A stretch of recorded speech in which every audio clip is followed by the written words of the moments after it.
Welcome, everyone. This is our Taize Service, and this is a service that we have been doing almost once a month. We do have months where it does not happen, but we attempt to do this every month so that we have a place of sacred service and sacred time. Taize is a place, not a service, but it has gotten a reputation.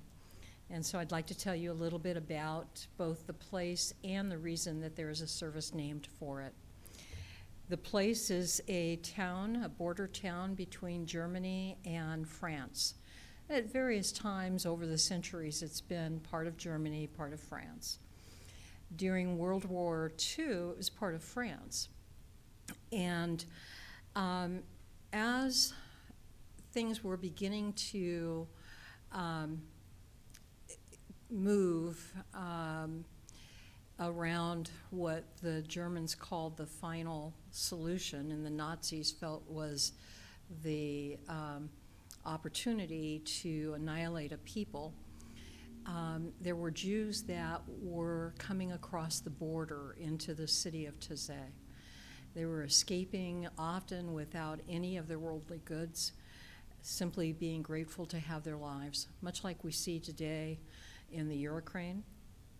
And matter of fact, there are Jews that are in the Ukraine that left Russia for the same reason, to get out and away from persecution. So they came to Taize, and there's a monastery in the city. And the monastery had monks in it who had a practice for centuries of keeping all of their services quiet, simply for the monks to deepen their own spiritual growth. And yet they would go out of the monastery to go around town and to buy products and to exchange the things that they grew, and to offer time and to give lessons to the local people. So they were seeing the Jewish people that were coming in, and they were hearing their stories. And as they heard their stories, they also heard the undercurrent of the question that people ask during times like this. And that question is, how could God allow this terrible thing to happen? And it creates a break in the relationship of a pious person with their God, because they have to question, how could this be? How could this incredible evil happen and happen to us? And so the monks didn't have an answer for how that could be, but what they did want was to find a way to help the Jewish people that were coming into the city have time to reconcile with God. And they wanted to find a way for that reconciliation to take place so that the Jewish people's faith could deepen, not be transformed to a different religion, but deepen into their own religion. And so they decided, as they talked among themselves, they decided to open up one of their services, which was a chant and meditation service, a service with prayer, and to allow that service to be open and give people a chance to simply be in the quiet, so that they could reconcile with God. And it worked. People found a deeper understanding of the God that they believed in, and went deeper in their experience of that God. So as that happened, this service actually ended up being something that different Catholic churches would do, and open up a space for people of all different backgrounds to find a way to reconcile with God. As that happened, it has come forward from the late 30s to now. And about 25 years ago, I attended my first Taize service. It was put on at our Asilomar conference. And it used our chants, the religious science chants by so many of our wonderful musicians.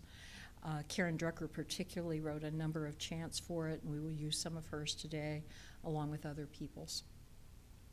And so we stand in that tradition of offering a place to reconcile with God. And in that reconciliation, we know that that happens automatically if we have an opportunity to be quiet. And so today, we will have a lot of meditation, verbal prayer, and also ceremony to light candles in silent prayer ourselves. If you are at home and watching this, I invite you to have a candle ready, along with the ability to light it during our candle lighting section. I also invite you to think of the prayer that you have and to allow that to be answered, because part of Taize is recognizing in the meditation our oneness, not just with the people in the room, but with everyone. And as we recognize that oneness, we begin to realize that if you have a concern, we feel it. We may even have a similar one. It's never going to be exactly the same, but we may have a similar experience. And so we understand in that unity that when you make a prayer request, that in fact, your prayer is my prayer too. And so we will use that as a reframe later in the service, and I will remind you about that. At this moment, let's begin by having the loving kindness chant with Christy and David. I want to thank both of them for the beautiful work they're going to do. And then after this chant, I will do an invocation, and then we will begin with the readings. And our meditative readings today are done by two of our practitioners and myself. Jan Ubersetzig, Monica Gump, and myself will provide the readings. All right.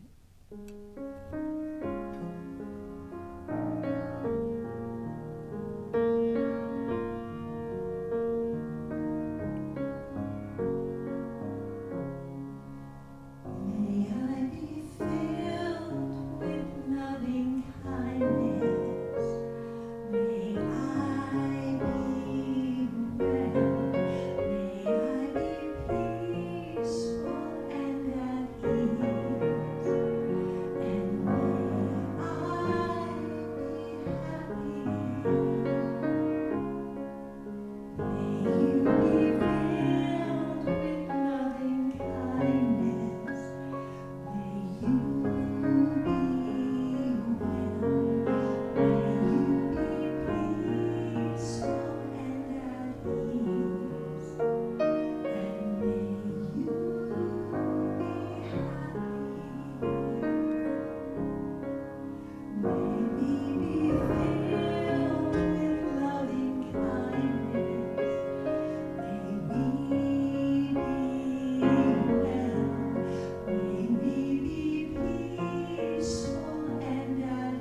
So I invite you to close your eyes, if that is comfortable, or take a soft focus on our beautiful mural.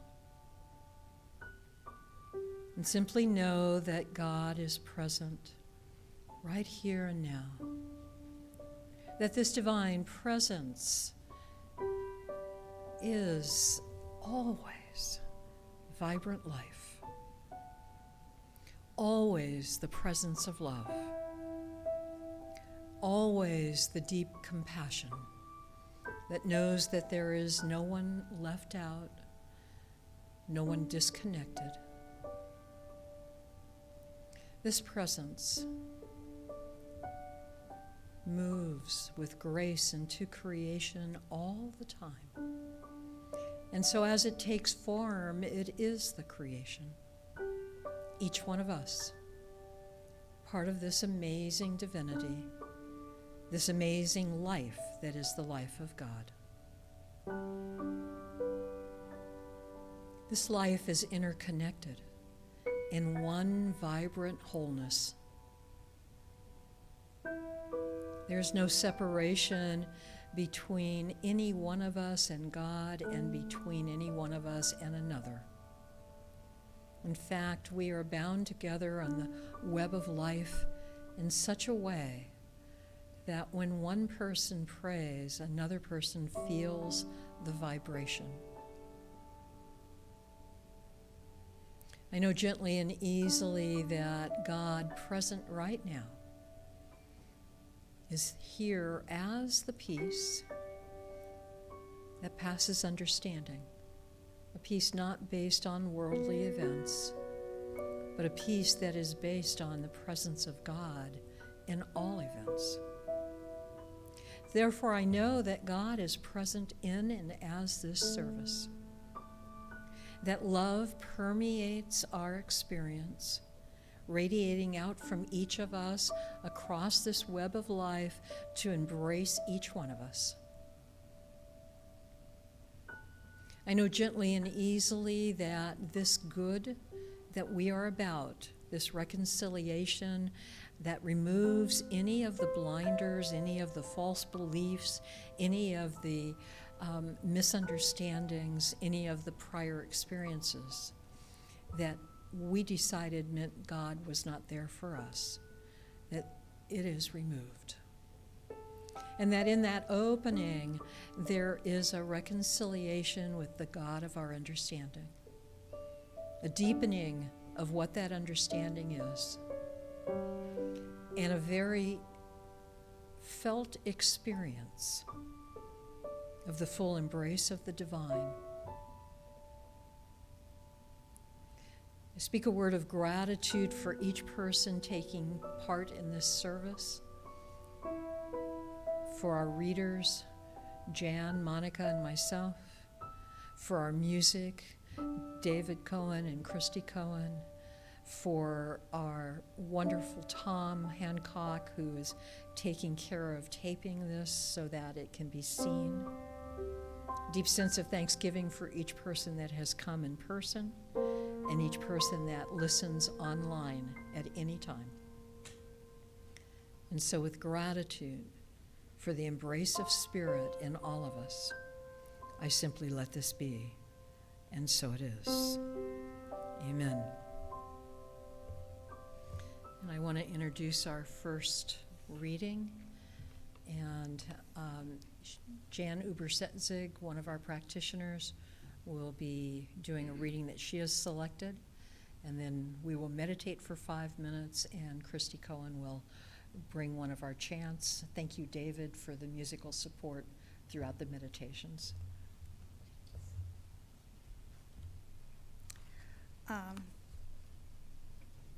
This reading is from Mary Oliver, a writer and poet that I turn to often for spiritual inspiration, or sometimes simply to experience again the beauty of her work. The reading consists of selected excerpts from one of her many extraordinary essays and her poem that is my favorite. She writes in the essay, "Once years ago, I emerged from the woods in the early morning at the end of a walk. And it was the most casual of moments as I stepped from under the trees into the mild, pouring down sunlight. I experienced a sudden impact, a seizure of happiness. It was not the drowning sort of happiness, rather the floating source. I made no struggle towards it. It was given. Time seemed to vanish. Urgency vanished. Any important difference between myself and all other things vanished. I knew that I belonged to the world and felt comfortably my own containment in the totality. I did not feel that I understood any mystery, not at all. Rather that I could be happy and feel blessed within the perplexity. The summer morning, its gentleness, the sense of the great work being done through the grass where I stood, scarcely trembled.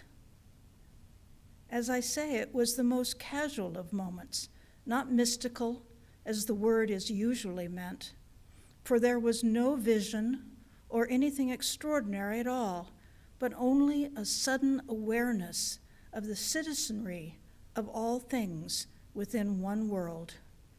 Leaves, dust, thrushes, finches, men and women, and yet it was a moment I have never forgotten and upon which I have based many decisions in the years since. My story contains neither a mountain, nor a canyon, nor a blizzard, nor hail, nor spike of wind striking the earth and lifting whatever it is in its path. I think the rare and wonderful awareness I felt could not have arrived in such a busy hour. Most stories about weather are swift to describe the meeting of the face of the storm and the argument of the air, climbing the narrow and icy trail, crossing the half-frozen swamp. I would not make such stories less by obtaining anything special for the other side of the issue, nor would I suggest that a meeting of individual spirit and universe is impossible within that harrowing blast. Yet I would hazard this guess, that it is more likely to happen to someone attentively entering the quiet moment, when the sun-soaked world is gliding on under the blessings of blue sky and the wind god is asleep. Then, if ever, we may peek under the veil of all appearances and partialities. We may be touched by the most powerful of suppositions, even to a certainty, as we stand in the rose petals of the sun and hear a murmur from the wind no louder than the sound it makes as it dozes under the bee's wings. This, too, I suggest, is weather worthy of report. I wonder, when I read this essay, if it was such a moment, a seizure of happiness, that opened the window for Mary Oliver to write her poem, Wild Geese. It is my favorite of her many poems and has been called a concise and profound roadmap to a life of wisdom, and should be read slowly and followed by a sigh of relief. And if you listen to the opening line, you can begin the sigh of relief. Wild geese, you do not have to be good. You do not have to walk on your knees for 100 miles through the desert repenting. You only have to let the soft animal of your body love what it loves. Tell me about despair, yours, and I will tell you mine. Meanwhile, the world goes on. Meanwhile, the sun and the clear pebbles of the rain are moving across the landscapes, over the prairies and the deep trees, the mountains and the rivers. Meanwhile, the wild geese, high in the clean blue air, are heading home again. Whoever you are, no matter how lonely, the world offers you itself to your imagination, calls to you like the wild geese, harsh and exciting, over and over, announcing your place in the family of things.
invite you to open to these words of Ernest Holmes on making God visible on earth.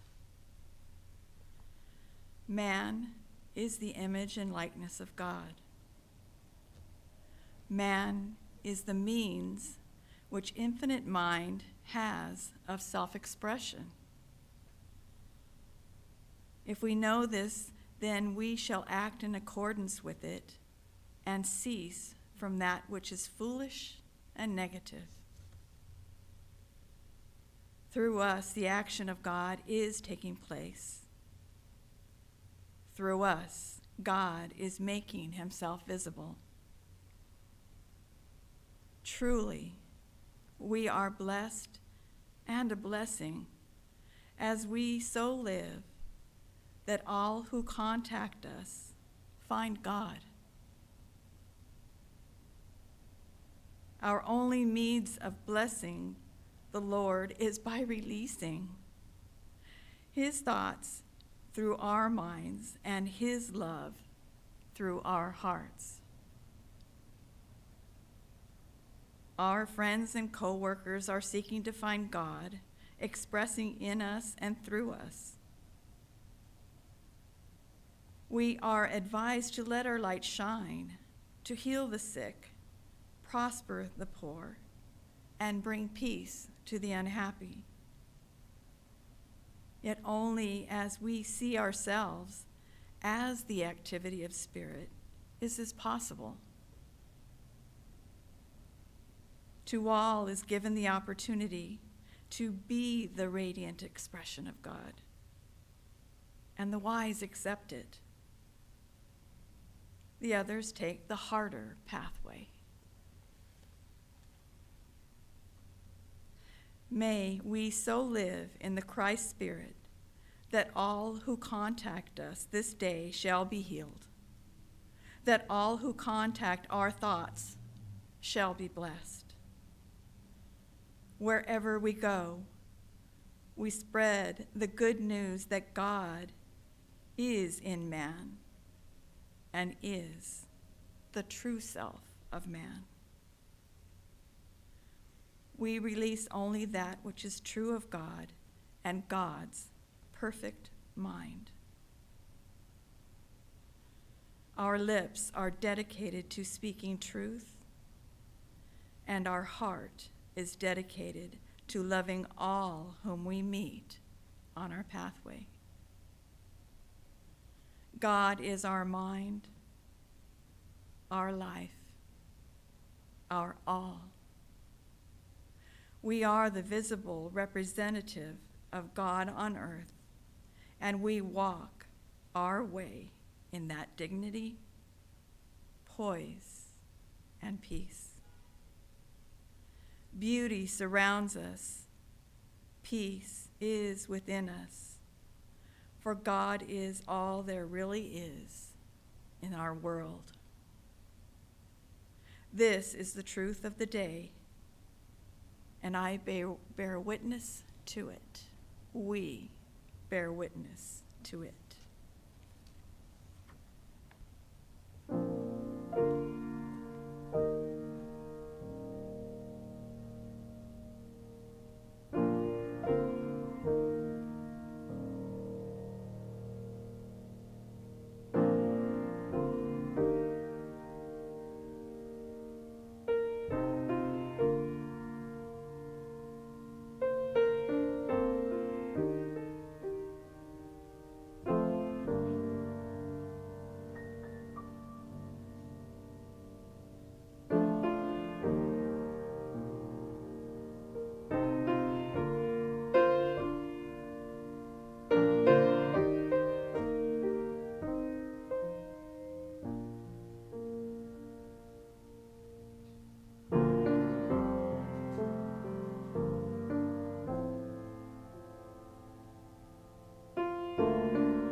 The reading I share today is from John O'Donohue. It is his book, Anam Cara, and I want to first read a little bit about what Anam Cara means in Celtic. He writes, in the Celtic tradition, there is a beautiful understanding of love and friendship. One of the fascinating ideas here is the idea of soul love. The old Gaelic term for this is Anam Cara. Anam is the Gaelic word for soul, and Cara is the word for friend. So Anam Cara in the Celtic world was the soul friend. In the early Celtic church, a person who acted as a teacher or companion or a spiritual guide was called an Anam Cara. It originally referred to someone to whom you confessed, revealing the hidden intimacies of your life. With the Anam Cara, you could share your innermost self, your mind and your heart. Your friendship was an act of recognition and belonging. When you had an Anam Cara, your friendship cut across all the conversation, all the convention, the morality, and the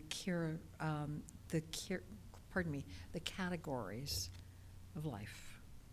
You were joined in an ancient and eternal way with the friend of your soul. The Celtic understanding did not set limitations of space or time on the soul. There's no cage for the soul.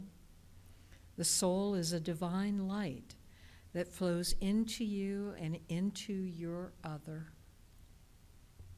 This art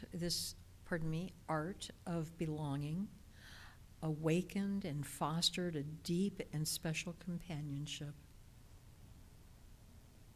In his Confessions, John Carson says this bond between friends is indissoluble. This, I say, is what is broken by no chances, with no intervals of time or space can sever or destroy, and what even death itself cannot part. In everyone's life, there is a great need for an Anam Cara, a soul friend. In this love, you are understood as you are, without mask or pretension. The superficial and functional lies and half-truths of social acquaintances all fall away. You can be as you really are. Love allows understanding to dawn, and understanding is precious. When you are understood, you are at home. Understanding nourishes belonging. And when you really feel understood, you feel free to release yourself into the trust and shelter of another person's soul. He has a blessing for friendship, and I wanted to share that today because this is what life actually revolves around. May you be blessed with good friends. May you learn to be a good friend to yourself. May you be able to journey to that place in your soul where there is great love, warmth, feeling, and forgiveness. May this change you.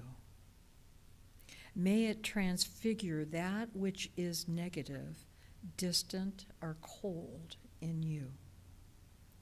May you be brought into the real passion, kinship, and affinity of belonging. May you treasure your friends. May you be good to them, and may you be there for them. May they bring you all the blessings and challenges, truth and light that you need for your journey. May you never be isolated. May you always be in the great, gentle nest of belonging with your Anam Cara, your soul friend.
Thank you, Christy.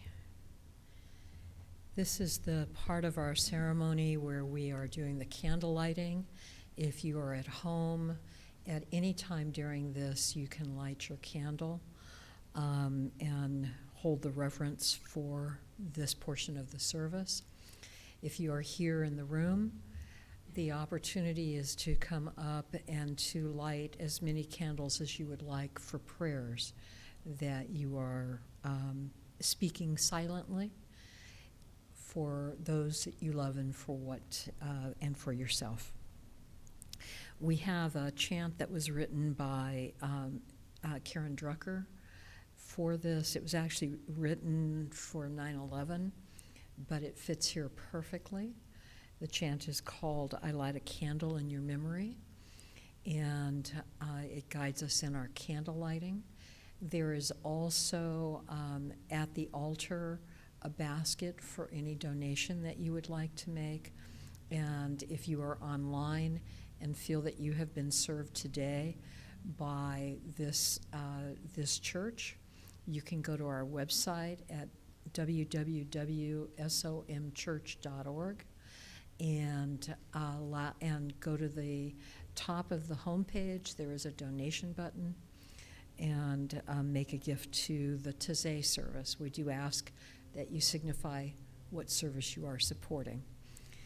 So as Christy begins to sing, I'm going to step down and do my prayer request, and then I invite anyone in the room that would like to come up one by one and to make your prayer request silently. These are silent.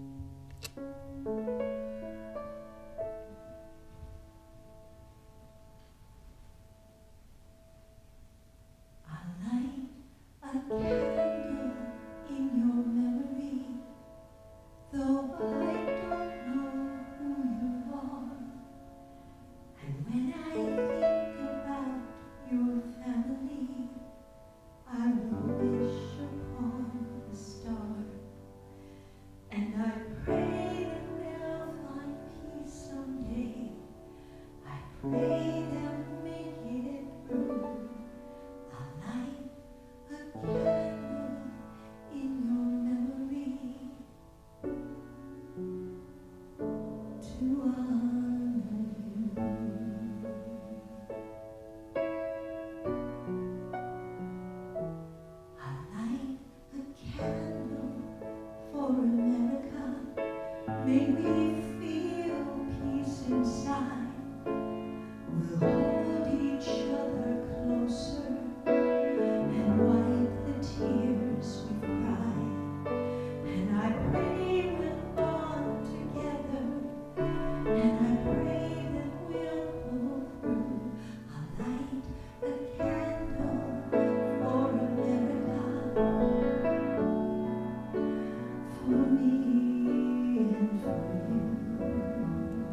It's time now for our verbal prayer request. And the way that this works, if you have a prayer request, Christy's going to start with a song, Your Prayer is My Prayer Too. And she'll sing that first verse. And then as each person makes a prayer request out loud, I will do my best to hear it and repeat it, perhaps not verbatim, but close. And we will answer that request with the refrain, your prayer is my prayer too. This comes from the depth of knowing that we are really one, really one. We are connected by the heart. Where do you end? Where do I start? Everything you pray for, if fear is in your way, I am here to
Jan's prayer is for her son Eric, for his vitality and his life expression, and that the medical team that is gathered around him are the hands of God in this very moment, bringing forward the life and vitality. With all of their skill, God is working, and vitality is restored fully. Is my prayer to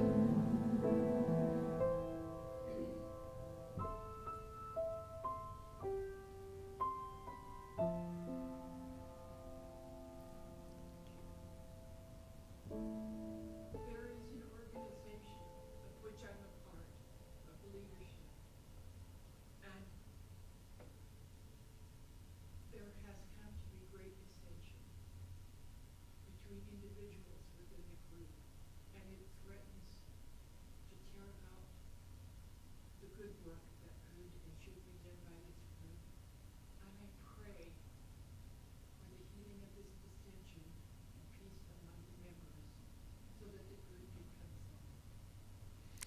And so this prayer, Judy's prayer, is a prayer for harmony, for peace, to be active in a group that she is part of, a group that has recently expanded and it has created some dissension, and that what we know is that full harmony and working together for the good of the people that are part of that organization comes forward.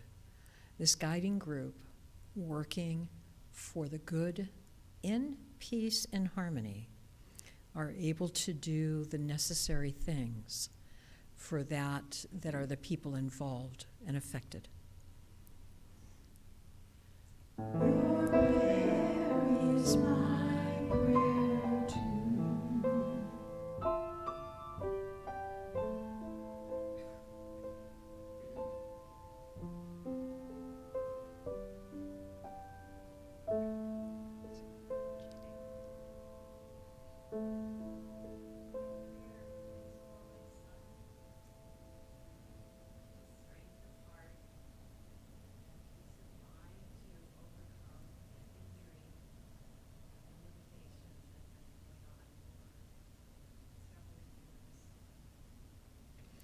Jeannie's prayer is for her son, that he has strength of heart, and I'm adding guided by the Spirit within him, to overcome injuries that were sustained a number of years ago, and that he continues to work with to bring forward his perfect expression of life. Your prayer is my prayer too.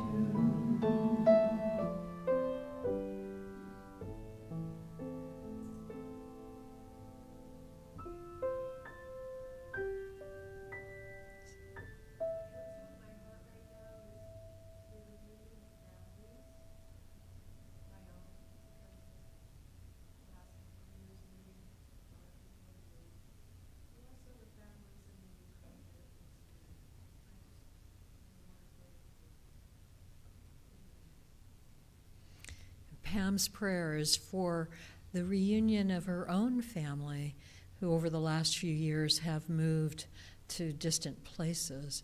But it also reminds her and expands her prayer for the people of the Ukraine, whose families have been torn apart by war, so that they may also have the sense of unification and of the good that they are. Your prayer is my prayer too.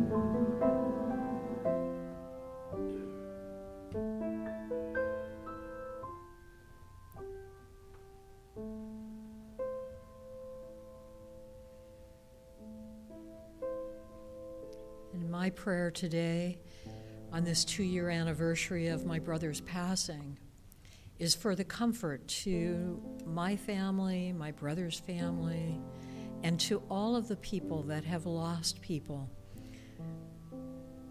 It is a consistent in life that people move forward But I know that there is really an interconnection that is never broken. And I trust that this is revealed to all who are saddened by the movement of the soul from one plane to another. Your prayer is my prayer too. I hear the worries that are in your way. There's nothing I can do to take your pain away. And I'll help you reconnect with that voice deep inside. Let angels wrap you in their love, and let spirit be your guide. Your prayer is my prayer too. Your prayer is my prayer too. Whatever you feel, I feel too. You're a part of me, and I'm a part of you. Your prayer is my prayer too. My prayer too.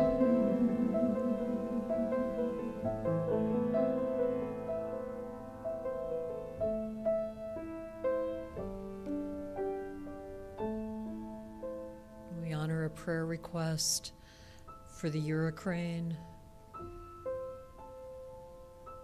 for peace between brothers and family, for guidance for the world leaders in this time, for wisdom and love intelligence that allows for a resolution to what looks impossible. We know that God, with God, all things are possible. And so we see a world that is at peace. Your prayer is my prayer too.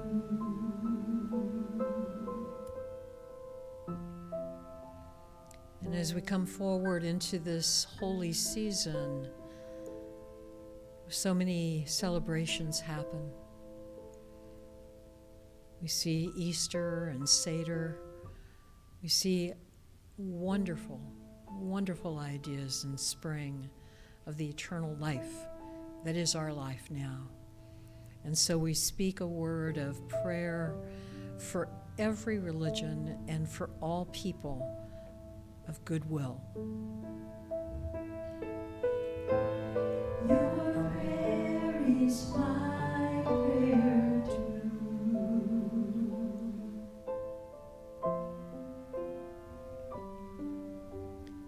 And we honor any prayers spoken at home into that connectivity of the web of life, because we know that your prayer is my prayer too. Your prayer is my prayer too. Your prayer is my prayer too. Your prayer is my prayer too.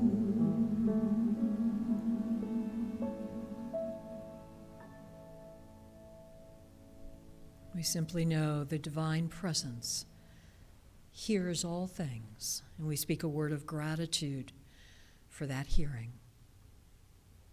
Lord, I know you hear me always. I am so grateful. And so we join with this knowing that every request spoken aloud or said in the mind, that each request has already been heard. It's being acted on now. The miracles are happening. The life is flowing vibrantly through the people that we have requested prayer for and through ourselves as well. And so with gratitude, we let this be, and so it is. Amen. And we will complete our ceremony with the peace song.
Thank you for being here.